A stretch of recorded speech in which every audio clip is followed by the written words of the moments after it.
And all of that, I think you'll see play out over the next couple of years.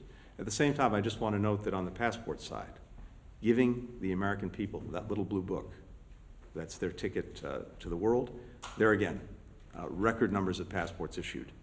24.5 million passport books and cards in fiscal year 2024, an all-time high, 500,000 more than the previous year.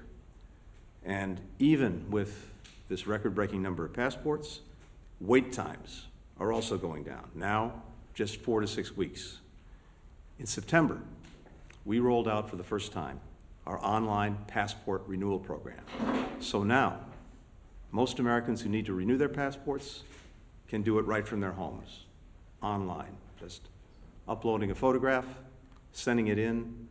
The turnaround time has gone down from a month to a week for those passports.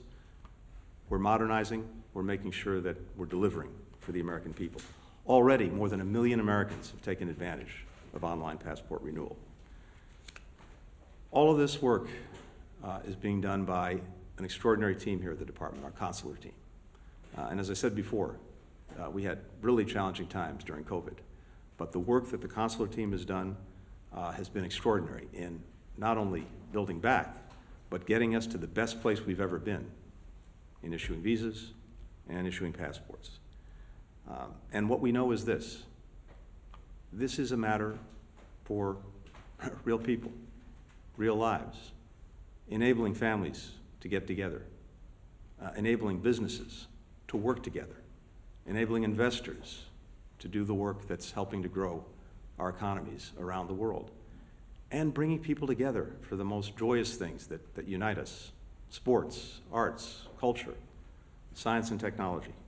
So for us, this is at the heart of what we do here at the State Department, and I'm so gratified that we do it in the closest collaboration with our friends and colleagues from the Commerce Department. The two of us are united in making sure that, again, more people can come to this country, more Americans can travel the world. That's good for America, it's good for the world. And now it's a pleasure to hand it over to my colleague, Gina Raimondo. Gina. Thank you.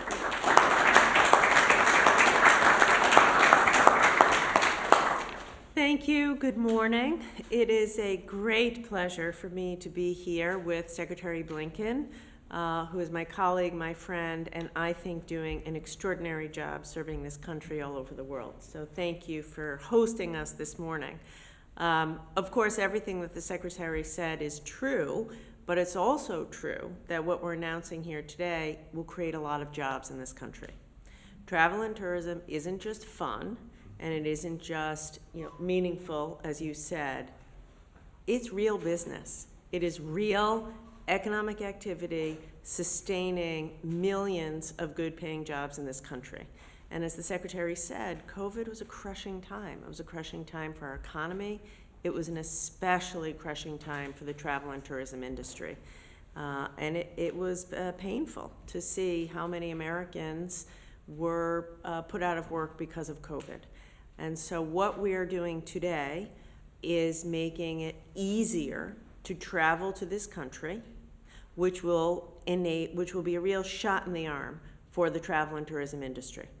The facts are, today travel and tourism supports nearly 10 million American jobs, 10 million American jobs, and $2.3 trillion in economic activity.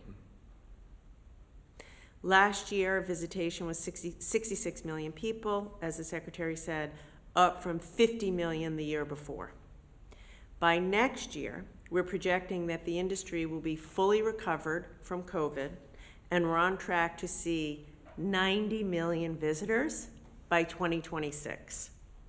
That, I want to point out, is a year earlier than our strategic goal. So that is a tremendous amount of progress. That's a tremendous amount of economic activity, and it's a tremendous amount of Americans whose jobs will be more secure because of the work that we're doing. I'm very proud of my team. I want to thank the team at ITA for enabling this. I'd like to thank those who serve on Commerce's Travel and Tourism Advisory Board. We heard some of the leaders in the travel and tourism industry. We heard from them that visa wait times were a pain point, were an obstacle to this commerce.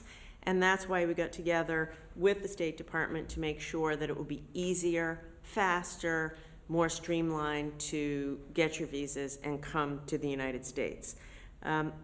Tony mentioned also this is going to be a blockbuster decade for sports and sporting events. That's a huge amount of economic activity. Think of all the economic activity around a World Cup or an Olympics or a Super Bowl we were just talking about. So we want to make it easier for fans to travel here, for sports teams themselves to travel here. You might not believe this, but I was a rugby player back in the day, a few years ago. So as a former rugby player, I'm particularly excited that the men's and women's rugby World Cups are going to be coming to the United States for the first time ever. So I hope a lot of people will come from around the world to see that. I know I'll be going, and I just can't wait. Final thing I'll say is this is a moment of great collaboration, right? People are often saying, what is the government doing for me? This is an example of the State Department working with the Commerce Department, hand in glove, fixing something, right? Maybe it isn't glamorous, but the work that our teams did is making a difference in the lives of Americans and improving our economy by just making it easier, working through the plumbing and the red tape to get it out of the way, to streamline the visa and travel process. So it's exciting. I'm grateful to Secretary Blinken, his leadership. He has a lot on his plate right now. A lot on his plate right now. And this shows you, kind of leader he is, paying attention to the details to make this operation work better for the American people. So thank you. No one to better be in the scrum with.